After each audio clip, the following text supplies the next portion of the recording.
My name's Sarah. I'm one of the Senior Research Fellows on the Grown Up in New Zealand team, and my job in this presentation is to give you some examples of key data in the Grown Up in New Zealand external data sets, and to talk to you a little bit about my experiences with using these data sets. I hope that what it does is give you some ideas of how you might address your own research questions. It's a fabulous data set to work with. I encourage you to, if you're interested in working with the data, do read the questionnaires and the background documentation. That's what I've done. I wasn't around when these data collection waves were undertaken, and so I guess I've approached use of the data in the last few months in a similar way that an external researcher might do so. And I think one of the neat things about this study is that the range of questions is so broad, and as you get to know the questionnaires a little bit better and start playing with the data, you can really be quite creative with what kinds of questions you think you might be able to ask, or what kind of angles you might be able to take for your own research question. And actually my research background before I started at Grown Up in New Zealand was in genetics, and one of the things you learn in working with genetics is the value of phenotype. And this really is a huge sandpit full of phenotype data. It's the hardest kind of data to collect well. Biological sort of genetic information is easy to collect. You just kind of pay for someone to do a technically excellent job of that, and then you have that there.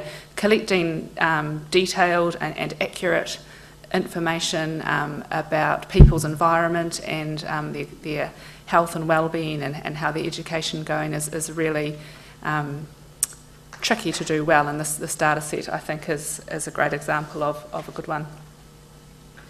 So hopefully talk a little bit about the variety of data that's here, and when you're having a glass of wine tonight, you might be able to think about how you might use this data for your own interesting research questions, but don't think about that glass of wine yet. 2 more hours to go before you can go home.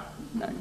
So ethnicity is a really important aspect of all our data collection waves, and if you think back to that woven map that Susan talked about in the introduction to this workshop, when we showed how we have 6 different research domains. One of those research domains was the culture and identity domain, and within that we ask a lot of ethnicity questions. And sometimes those ethnicity questions are the same between data collection waves, and sometimes they're different. And one of the things that we're constrained by in designing questionnaires is how long the participants are willing to sit and answer questions for. And we can't have them for 8 hours at a time, and so we have to cut back the questions that we ask. And so you do need to understand that sometimes we can't ask the same question at every single questionnaire, and so some data needs to be carried through between time points, and other times we will update it, and we try to update it at the most appropriate and important time to do so. So the ethnicity questions are broader than what I've shown on this slide. These are the questions that relate directly to identifying one's own ethnicity. So we ask for which ethnic groups mums and their partners belong to, and which ethnic group they believe their children will identify with as they grow older. And we ask with perceptions of ethnicity, so what ethnic groups other people would classify the participants as. Questions about how they think of their ethnicity, what kind of perceptions they think other people might have of them. And we ask these questions both of mother and partner when we can. We ask about the baby, and as Susan alluded to before, as the children grow up, they'll soon be providing their own opinions about these kinds of questions. But for now we have mum and dad's intended ethnicities for their children. I think the importance of showing the variety of questions is that there are, when you are addressing a research question, there are a variety of ways in which you might like to apply ethnicity or any other similar variable, and oftentimes you might need to consider multiple questions or multiple variables in your data set. This table describes the ethnicity data of the external working data sets, and so we have ethnicities for mum and partner. We have both total response ethnicity, so that's when participants can tick as many boxes as they choose for which ethnic groups they feel they belong to, and a self-prioritised ethnicity, which is the answer to what is your main ethnicity. And then in the very right-hand column we have child intended ethnicity, and that's what Mum has described as she believes her child will be affiliated with or identified with. And you can see in there that we have large proportions of multiple ethnicities in the Growing Up in New Zealand cohort, including more than 1,000 children in the Asian and Pacific ethnicities, and more than 1,500 children in the Māori ethnicity. And these level 1 ethnicities, we do have within the cohort explanatory power at the level 1 ethnicity for all of those ethnicities.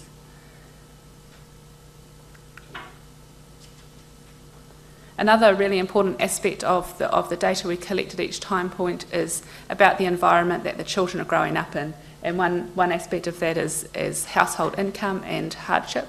And we ask, again, a variety of questions at each data collection wave that allow researchers to address or to describe and define the environment of the children at that time. And so we ask about personal and household income. Those are asked at both of the data collection waves we're releasing today. We also ask about sources of income, and there are a large variety of sources of income for these families, and many families within the cohort are reliant on multiple sources of income, and it's a really interesting piece of data to look at. We ask about employment status, job-seeking behaviours and studying. Quite a large proportion of the cohort are studying. We ask about hardship, which I'll show in the next slide, the results from that. And sometimes we've asked perceptions about the global economy and how families think that might be affecting their household and the environment that their children are in. We collect the information that allows calculation of deprivation index. At the moment we're using the NZ DEC 2006, and that's applicable to the data sets that are released today, and we will switch to the more recent categorisation of that as appropriate for our preschool collection, which is currently in the field. We also ask questions about household structure that allows income measures to be derived in different ways depending on what your research question might be. So there's lots of information around that topic in the questionnaires. This slide shows a little bit about the deprivation index, and one of the neat things about this data release is that you can link between data sets, and it is really easy to do, as Jatinda just described. It's a quite straightforward matching process, so long as you understand which keys you're wanting to match on and what your research question is, which should always be really well defined anyway when you start your analysis for any research. It's very straightforward to work with the multiple tables. I found that a really easy thing to do. But one of the neat things is that you can link across time with these data sets and look at the differences for families between the antenatal period and the early childhood period. And this graph shows deprivation index for the antenatal period and the 9-month data collection wave for our cohort. And actually when you look at the bars you might say there's not too much difference there. Pretty much the same proportion of families are in each of the deprivation index, which is not surprising. But when you look at the individual families within those, you'll see that there is actually a lot more change within there than what you can see in an average or a summary slide. So looking at change between families across time is a really interesting thing to be able to do, and really important as well. This describes a set of questions that we asked about hardship, and also allows us to demonstrate how we have used sets of questions and scales of questions in the questionnaires. So this was a set of 6 or 7 questions about hardship in households that talked, as you can read the questions there, about whether families needed to buy cheaper food so that you could pay for other things that the family needed, whether you had to put up with feeling cold in order to save heating costs, whether you needed to make use of special food grants or food banks because you didn't have enough money for food, whether you had to continue wearing shoes with holes in them because you couldn't afford replacements, whether you had to go without fresh fruit and vegetables so that you could pay for other things you needed, and whether you needed to receive help in the form of food or clothes or money from community organisations. And you can see the percentages there of the cohort that answered yes to those questions. And there's quite a diversity of answers there, quite a range, and quite a high proportion of the cohort that were in those situations.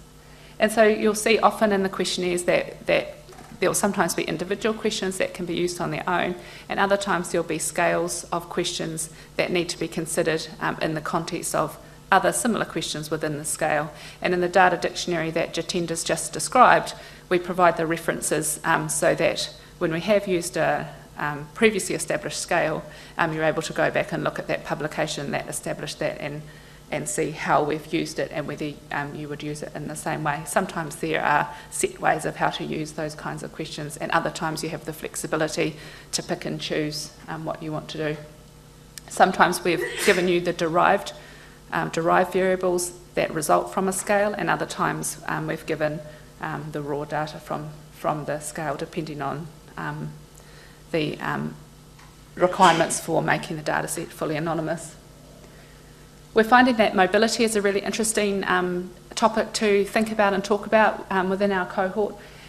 New Zealand children seem to be residentially a lot more mobile than what has been described in similar data from international studies. And we'll be looking at, the Grown Up in New Zealand team will be looking at this in more detail in future reports. But we do ask in the data collection waves about whether families have moved, and if they have moved, how often. So you can see on this slide that in the 5 years before pregnancy, 22% of the cohort have moved at least once, or have moved once, and 63% have moved twice or more. And then even in the short time between pregnancy and the baby being 9 months of age, more than a quarter of the cohort have moved again at that time. And some of those families have moved multiple times within that short period of time, and we're seeing that that trend of moving house continue in the 9 month to 2 year time period as well. And we're following it up again at the moment with the preschool data collection. We've talked quite a bit about the cohort being child focused, and certainly as the children are growing up, we're gathering more and more information that's specific to the children. And this just gives a little bit of a snapshot about some of the kinds of data that are available about the children in the external data sets. So we know basic statistics about the cohort, obviously their gender and their weight of birth. So average birth weight within the cohort was 3,400 grams. At 9 months, 87 or nearly 88% of mothers reported their babies to be in excellent or very good health. So this is the question about self-reported health that we also ask of mums and partners if applicable. And we'll collect lots of information about common childhood illnesses, like ear infections, with 23% of the children having one or more ear infections by 9 months, gastroenteritis, and we collect questions at age-appropriate times, like how many teeth they have, or about sleep, or whatever else are important aspects of child development at the time of our data collection wave. And this just shows a summary, but if you look in the questionnaires, you'll see there's a lot more detail under these broad questions. So with the ear infections and gastroenteritis and chest infections, we know about how many times those cases needed a doctor visit, or how many times they required a hospital admission, and if so, how long the hospital admission was, and that sort of details. There's a lot more detail than just those broad topics.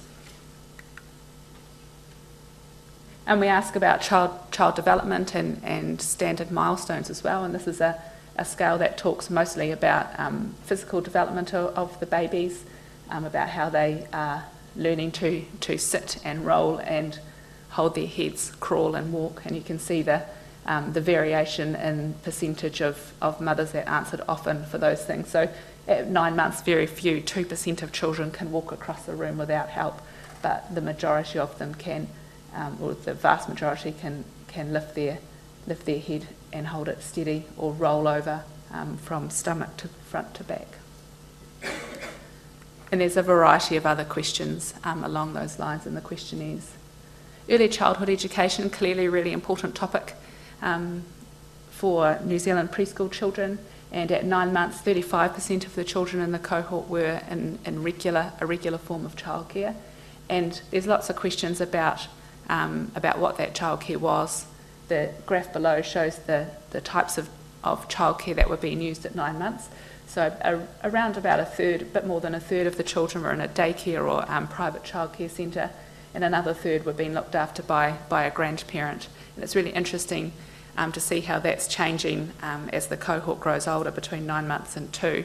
And as that data is released, you'll be able to update and reconsider research questions as well.